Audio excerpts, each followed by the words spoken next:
지난주에 이어서 또다시 대체 공휴일이 내일까지 되면서 연휴가 되는 그런 주일입니다. 어제 뉴스를 보니까 외국을 못 나가니까 제주도로 17만 명이 갔다 그래요. 제주도만 아주 북적북적해지는 것 같습니다. 다음 달부터 또 위드 코로나를 시행한다고 하는 뉴스도 있고, 그래서 아마 그동안에 짓눌렸던 것들이 이렇게 좀 많이 좀 밖으로 드러나는 그런 모습인 것 같습니다. 그래도 우리 그리스도인들은 항상 예배의 삶, 주일 성수하며 예배자로의 삶은 절대로 포기하지 말아야 될 줄로 믿습니다. 오늘 함께 교회에 오셔서 또 가정에서 또 온라인으로 예배 드리시는 분들 하나님 기뻐하실 것이고, 생명과도 맞바꿀 수 없는 이 예배자의 귀한 축복을 여러분 잘 감당하시기를 응원하고 주님의 이름으로 축복합니다. 예. 오늘 설교는 우리 신앙생활의 가장 기초적이면서도 원론적인 얘기예요. 그래서 어떻게 보면은 조금 또 교리적인 설교일 수도 있고 딱딱하게 들릴 수도 있지만, 우리가 한 번씩 이런 말씀을 꼭 듣고 또 다시 재다짐하고 결단하는 시간을 가져야 합니다. 요즘에 건강을 위해서는 이렇게 백미를 피하고 잡곡밥을 많이들 드세요.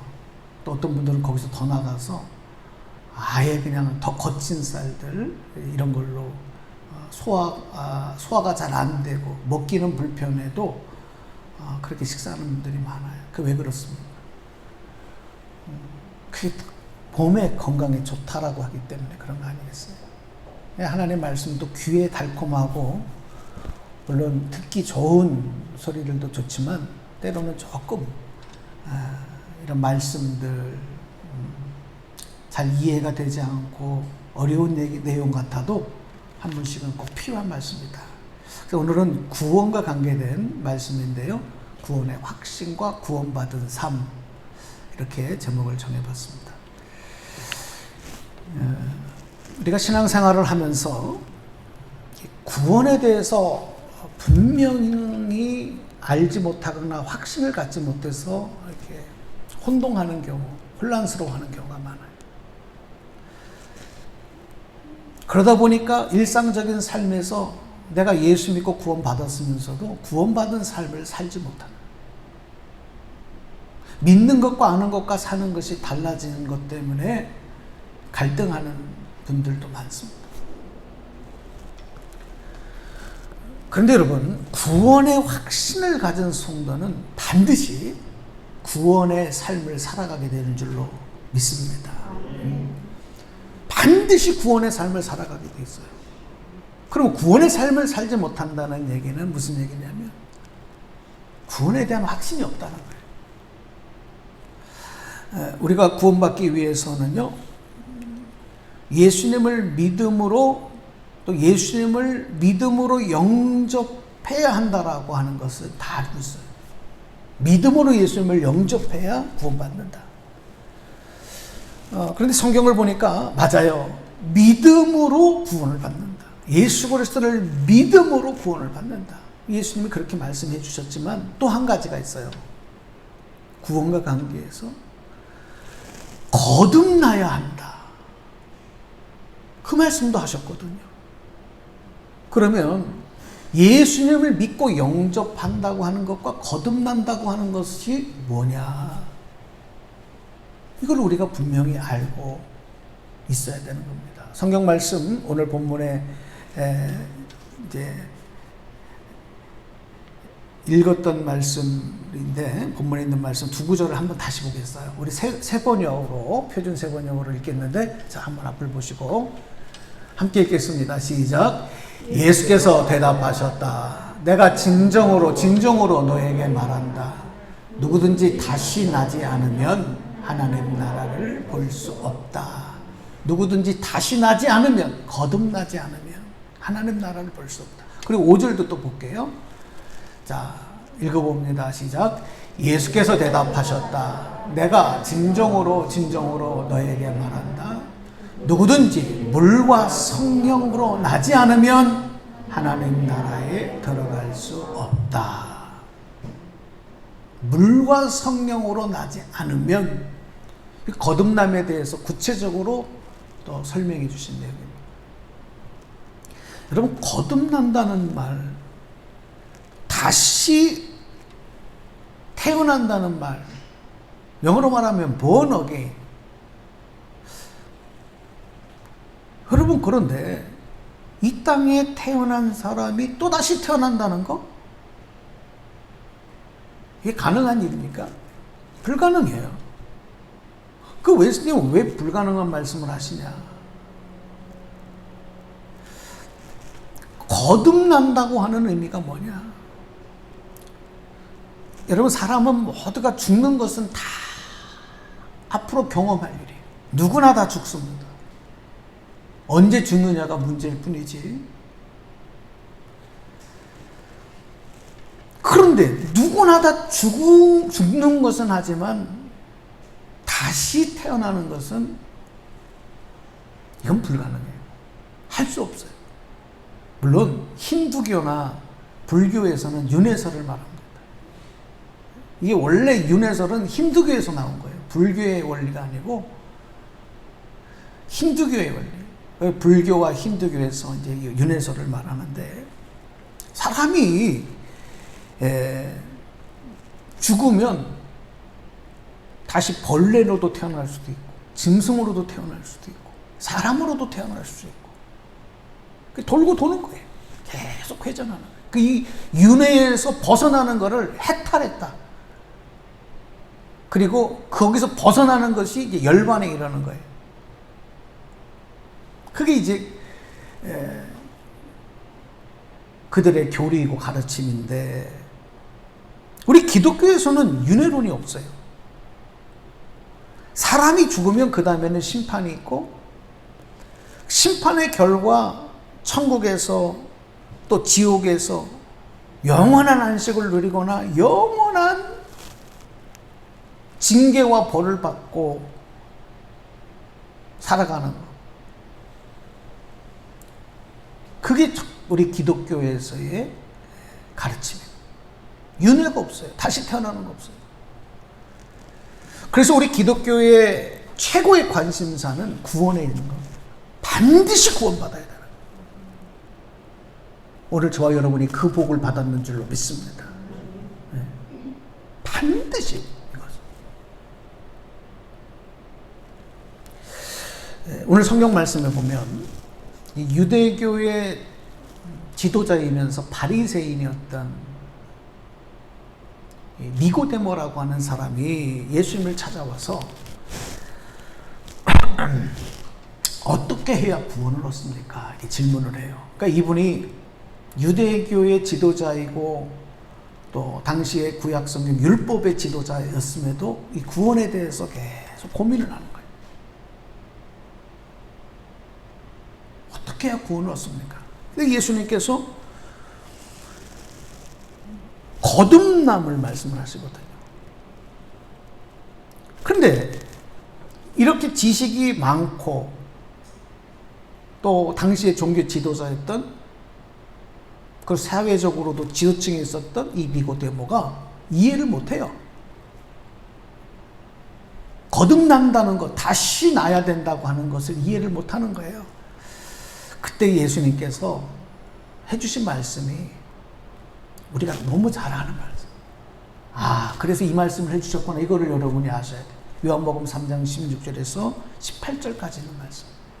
자, 말씀 한번 보실까요? 우리 한번 같이 앞을 보시고 세 번역으로 읽어보겠습니다. 시작. 하나님이 세상을 이처럼 사랑하셔서 독생자를 주셨으나 누구든지 그를 믿으면 멸망하지 않고 영생을 얻을 것이다. 하나님이, 계속요. 하나님이 아들을 세상에 보내신 것은 세상을 심판하시려는 것이 아니라 아들로 세상을 구원하려 하시려는 것이다. 아멘. 아들을 믿는 사람은 심판을 받지 않는다.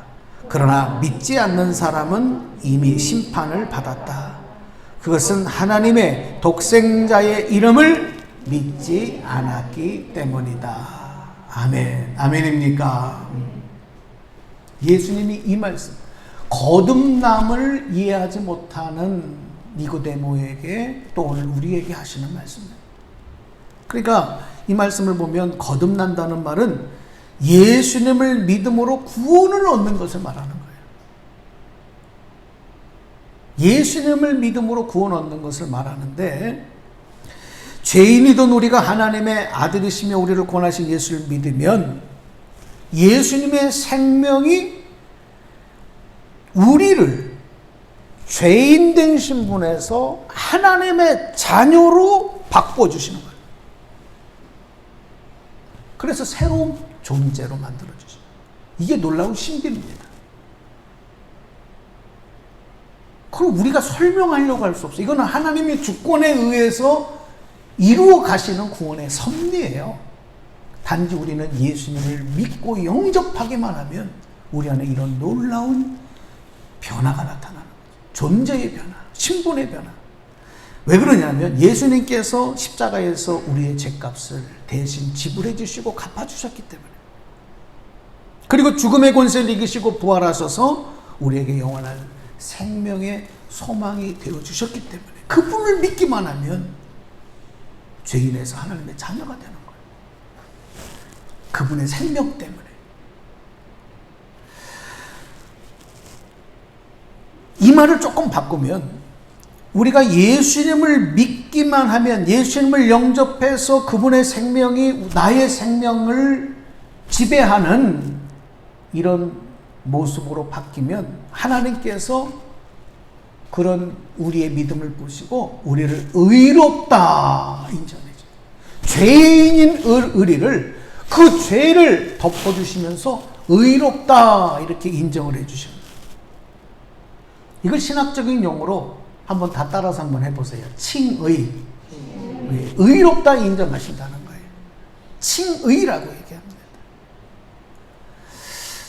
우리가 죄인에서 의로운 존재가 되는 것은 그래서 내 공로 때문이 아니에요. 내가 어떤 선행을 많이 하거나 착한 마음으로 살았거나 그래서 의롭다 인정을 해주시는 것이 아니라 예수님을 믿는 믿음을 보시고 그렇게 해주시는 거예요. 그러니까 뭐예요? 칭의는 전적으로 하나님의 은혜인 것입니다. 할렐루야. 예수님을 영접하고 믿으면 예수님의 생명이 우리 안에서 이렇게 나를 죄인에서 하나님의 자녀로, 의롭다 인정함을 받는 하나님의 자녀로 바꾸어주시는 거예요. 그래서 로마서 8장에 보면 이렇게 사도 바울이 설명을 해요. 이런 내용을. 자, 우리 로마서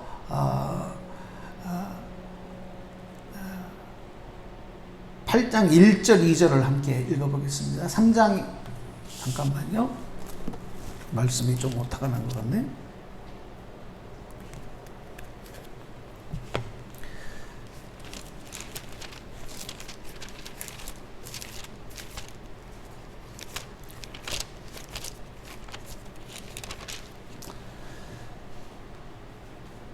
자, 로마서 8장입니다. 3장으로 나왔는데 조금 오타가 나서 제가 찾아봤어요. 자, 한번 읽어보겠습니다. 8장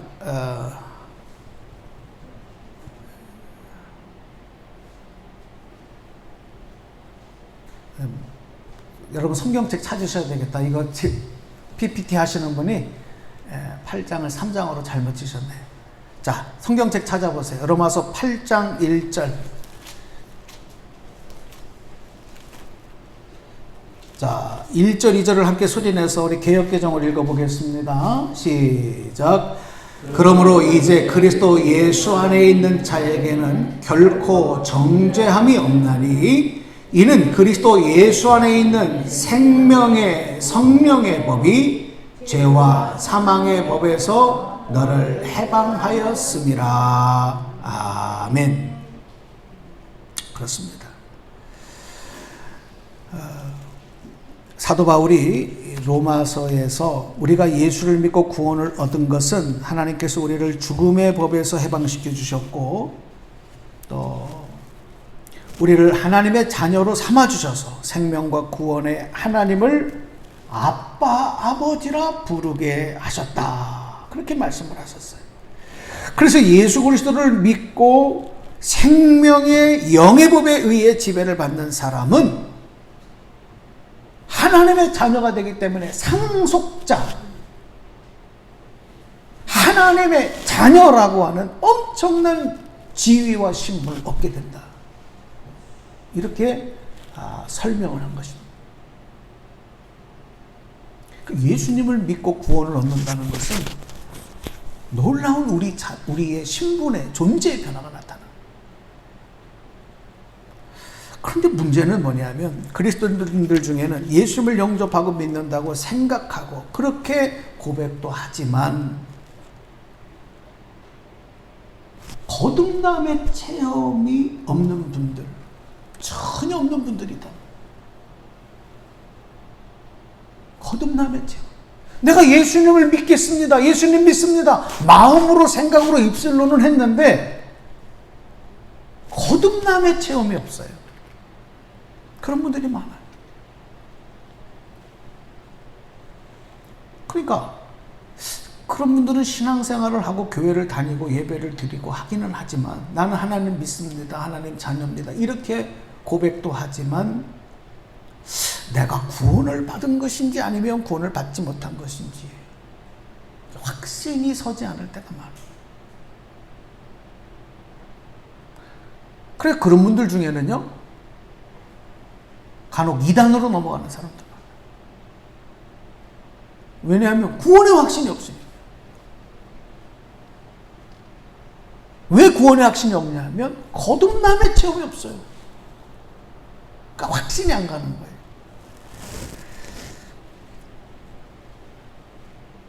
여러분 예수님을 믿고 영접한다고 하는 것과 거듭난다는 것이 같은 말인 것 같지만 엄연한 차이가 있어요.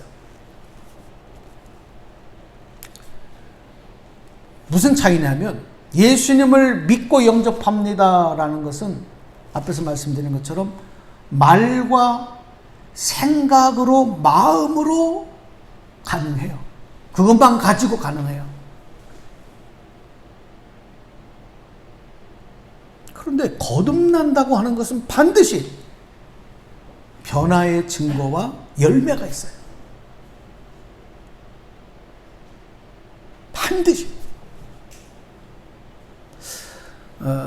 다시 말씀, 사도 바울은 이런 내용을 고린도후서에서 이렇게 설명을 해요. 고린도후서 말씀 봅니다. 5장 17절 말씀이에요. 고린도후서 5장 17절. 자, 함께 읽어보겠습니다. 시작. 누구든지 그리스도, 다시요. 시작. 누구든지 그리스도 안에 있으면 그는 새로운 피조물입니다. 옛 것은 지나갔습니다. 보십시오. 새 것이 되었습니다. 뭐라 그래요? 이 거듭남에 대해서, 거듭남의 증거에 대해서 새로운 피조물이 되었다. 이게 증거예요. 성경은 모든 사람을 죄인이라고 규정합니다. 왜냐하면 죄로 인해서 하나님의 생명에서 단절되었기 때문에. 그런데 예수 그리스도를 나의 구원자로 믿음으로써 죄인된 옛사람이 죽고 새로운 피조물로 다시 태어났다는 거예요. 다시 만들어주신 거예요. 재창조하신 거예요. 왜? 예수님의 생명 때문에. 그래서 예수님을 둘째 아담이라고 그러시잖아요. 첫째 아담에게서 받은 건 죄예요. 그러나 둘째 아담이신 예수님에게서 받은 것은 바로 하나님의 자녀가 되는 새로운 피조물. 오늘 저와 여러분이 그 복을 받았는 줄로 믿습니다. 믿으시기 바랍니다. 근데 여러분 중세 캐톨릭, 중세 시대에 이제 그 당시에는 이 개신교, 프로테스탄트 개신교가 있기 전에 우리 교회는 캐톨릭의 이름으로 교회가 존재했었거든요. 그때 이 중세 캐톨릭에서는 의롭다고, 하나님께 의롭다고 인정을 받는 이 칭의에 대해서 선행을 통해서 가능하다, 이렇게 가르쳤어요. 선행. 그러니까 구원도 선행을 통해서 가능하다. 좋은 일을 많이 하고 남을 구제하는 일을 많이 하고 그러면 구원을 받는다. 그렇게 가르친 거예요. 이런 교리가 있었기 때문에 면죄부, 죄를 용서받는 면죄부를 사면 그 면죄부를 사기 위해서 동전이 그 돈통에 땡그랑 하고 떨어지는 그 순간에 당신의 영혼은 천국에 갈 거다. 그렇게 가르치면서 면죄부를 팔았어. 그래서 그 성 베드로 성당, 웅장한 성전을 건축하기 위해서 그런 짓들을 했단 말이에요. 여기서 더 나가서 이미 죽은 사람의 영혼도 살아있는 사람들이 그 사람의 목까지 면죄부를 사면 연옥에 머물고 있던 그들이 천국으로 간다. 그러니까 착한 일 많이 하고 구제를 많이 해라. 면죄부 사라. 그러면서 총을 딸랑딸랑 치고 다니면서 면죄부를 팔아. 이게 뭐 때문에 그러냐면 선행을 하면 의롭다 함을 받고 천국에 갈 수 있고 구원받을 수 있다는 교리 때문에 가능했던 일이에요. 그런데 여러분, 종교개혁자인 루터를 중심으로 이 종교개혁자들은 아니다. 구원은 솔라피데, 오직 믿음으로만 가능한 거야. 오늘 지금 말씀하는 구원은 의롭다 함은 믿음을 통해서 얻게 된다고 하는 이 칭의 교리, 새로운 칭의 교리를 가지고 이 캐톨릭의 선행 사상을 반박한 거죠. 그 신학 위에 새로 세워진 것이 바로 오늘날의 개신교예요. 오늘 우리 교회라고 하는 사실을 아셔요. 자, 근데 여기서 한 가지만 좀 더 설명드릴게. 예수님을 그리스도를 믿고 영접하는 일은 사람마다 그 체험이 좀 달라요. 체험의 차이가 있다는 거예요. 어떤 사람은 죽음의 위기에서 아주 극단적인 상황에서 예수님을 영접하고 살아난 사람, 새로운 인생을 살아가는 사람들.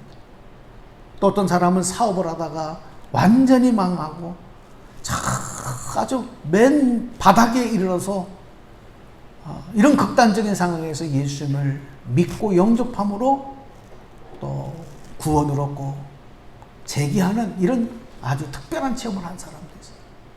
죽을 병에서 예수님 믿고 또 다시 회복하고 신앙생활하는 사람. 그런가 하면 어떤 사람은 모태신앙, 부모님으로부터, 믿음의 부모님으로부터 태어나서 어떤 극적인 체험이 없어요. 그냥 자연스럽게 예수님을 영접하고 또 그 믿음으로 살아가는 사람들도 많습니다. 그러니까 사람마다 다 체험, 예수님을 영접하고 믿는 체험이 다르다는 거예요. 그런데 중요한 것은 여러분, 어떤 상황에서든지 어떤 형편에서든지 내가 예수님을 믿고 영접했다고 하는 것은 내 힘으로 되는 게 아니에요. 그것은 성령께서 인도하시고 도우셨기 때문에 가능하다. 할렐루야.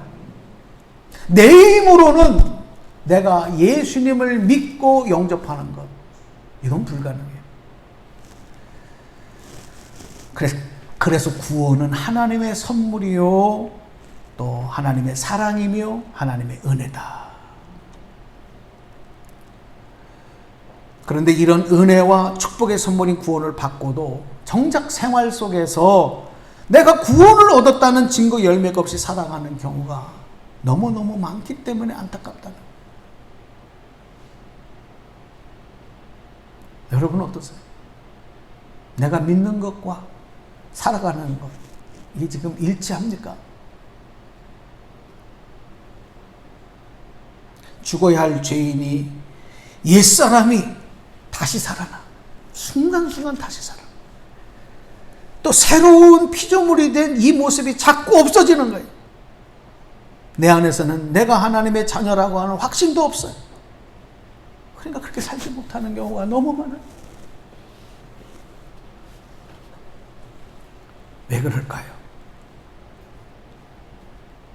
입술로는 마음으로는 예수를 믿는다고 고백했지만 거듭남의 체험이 없기 때문에.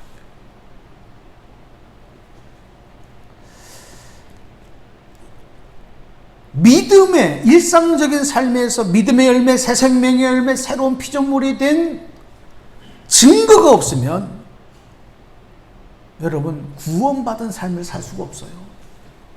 세상과 하나님을 겸하여 섬기는 거예요.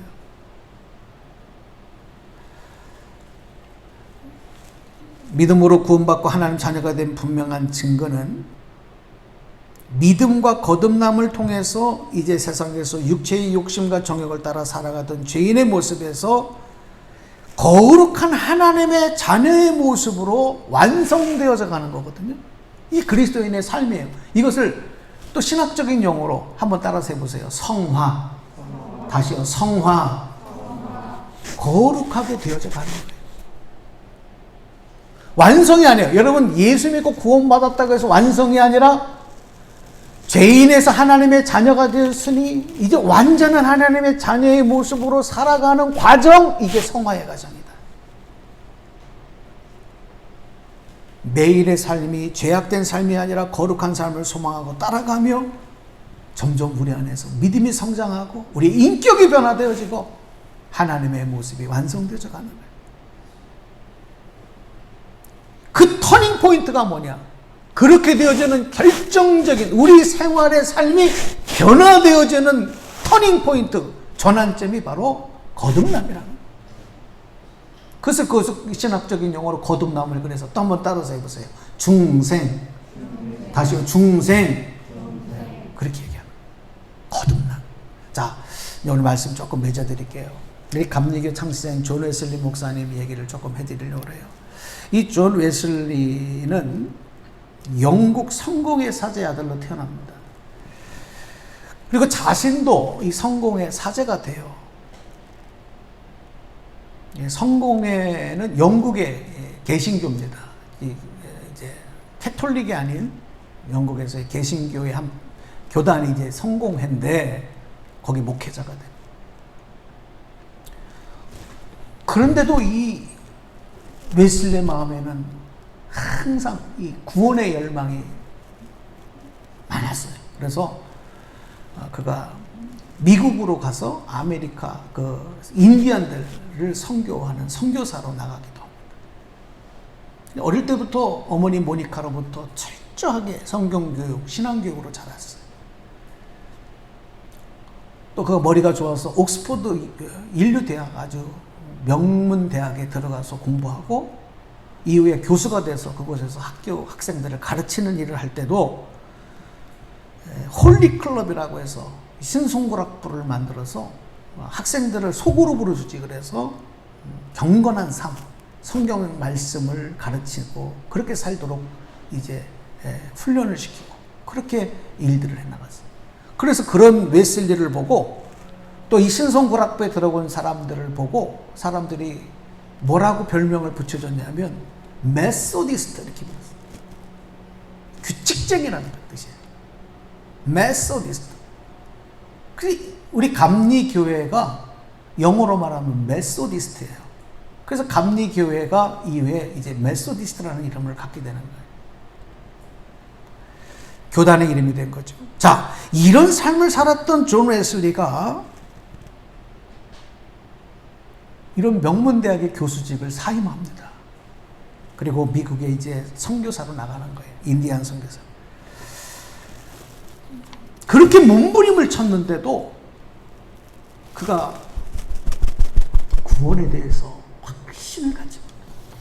이유는 뭐냐면 어떤 결정적인 사건이 있었던 거예요. 이 웨슬리의 고민이 뭐냐면 앞에서 말씀드렸던 칭의와 그 다음에 구원받은 자의 삶인 성화, 이것에 대한 분명한 정의가 내려지지 않는 거예요. 그래서 고민했던 거예요. 결정적으로 어떤 사건이 있었냐면 미국에서 인디안 선교 사업을 하고 이제 다시 귀국하는 과정에서 이제 배를 타고 오는데 당시에는 비행기가 없으니까 큰 풍랑을 만나요. 배가 침몰할 위기에 놓였어요. 배가 아주 그냥 아수라장이 되는 것입니다. 그 안에 타고 있었던 모든 사람들이 공포에 떱니다. 물론 웨슬리도 마찬가지예요. 이제 죽게 되었으니까. 그런데 그 배 한켠에서 너무나도 평화스럽게 찬송하고 기도하며 예배드리는 사람들이 있었어요. 그래서 웨슬리가 너무 이상해요. 모든 사람들이, 그분들이, 거기 있던 사람들이, 배를 타고 있는 사람들이 다 하나님 믿는 사람들, 다 성공했습니다. 저 사람들이 도대체 누구냐? 그리고 가보니까 독일인들이 모라비안 교도들, 하나님 믿는 모라비안 교도들. 충격을 받았어요. 저들이 가지고 있는 믿음은 뭐냐? 저들이 가지고 있는 구원의 확신은 뭐냐? 어떻게 이 죽음 가운데서도 두려워하지 않고 저에게 평안할 수 있을까? 그리고 고민한 거예요. 돌아와서도 계속 고민하며 기도했습니다. 그런 중에 1738년 5월 24일 수요일 어느 날, 그날도 아침에 일어나서 똑같이 아침 기도회를 하고 성경 묵상을 하고 구원에 대해서 고민하며 기도하던 중에 영국의 올더스케이트라고 하는 거리에 이제 어떤 성경 모임에 참여하기 위해서 갔다가 그곳에서 한 사람이 로마서 서문을 읽는 거예요. 근데 어떤 대목을 읽냐면 이 사람이 예수 그리스도를 믿음으로 일어나는 마음의 변화, 이 부분을 읽는데 그냥 뭐 부흥회를 한 것도 아니고 뭐 설교를 한 것도 아니고 그 로마서 서문을 잔잔하게 읽는데 그 순간에 웨슬리의 가슴이 막 뜨거워지는 게, 성령께서 웨슬리를 만지신 거예요. 이 사건이 웨슬리가 경험한 중생의 거듭남의 체험입니다. 1738년 5월 24일 수요일 날 웨슬리는 이 놀라운 변화를 하는 거예요. 그 이후로 존 웨슬리는 이 거듭남의 체험을 통해서 성령께서 구원받은 자들이 거룩한 하나님의 자녀로 성장해 가도록 인도하신다는 이 사실을 증거하기 시작하고 나가서 전하기 시작하는 거예요. 이제는 교회 안에서만이 아니라 야외에서도 세계는 나의 교구다라고 외치면서 전국을 수면하면서 4만여 회가 넘는 설교를 그가 합니다. 그리고 말을 타고 다니면서 선교 여정을 했는데 그가 다닌 거리가 32,600km. 이걸 환산해 보니까 지구를 12바퀴 도는 거리였다. 계속 바로 이 거듭남의 확신을 가지고 그 이후에 존 웨슬리의 삶은 완전히 변화된 삶이었고, 당시 19세기의 영국이 큰 위기 가운데 혼란 가운데 빠져있던 영국이 다시 살아나는 역사가 일어났던 거예요. 여러분, 한 사람에게 일어났던 이 거듭남의 체험은 그 시대를 바꾸었고 나라를 바꾸었고 영혼을 바꾸었고 자기 인생을 바꾸는 거예요. 오늘 저는 이 말씀을 여러분에게 드리면서 우리가 예수 믿고 구원받은 하나님의 자녀로서 그동안 마음으로 생각으로만 했던 구원의 확신, 그리고 거듭남, 중생의 신비, 이 두 가지 사이에서 여러분 분명한 그 차이와 이해를 여러분이 하셔야 되고, 여러분이 기도하실 때 나에게도, 내 삶에도 주님으로 인하여 다시 거듭나는, 다시 새롭게 변화되어 새로운 피조물 되어지는 이 거듭남의 체험을 성령을 통해서 갖게 해달라. 그리고 이미 그 경험을 가지신 분들은 바로 성화의 삶, 변화되어진 하나님의 자녀로서의 삶을 살아가셔서 이 땅에서도 천국 백성으로 구원받은 자로서의 삶을 살아가시는 저와 여러분 다 되시기를 주님의 이름으로 간절히 축복합니다. 축원합니다.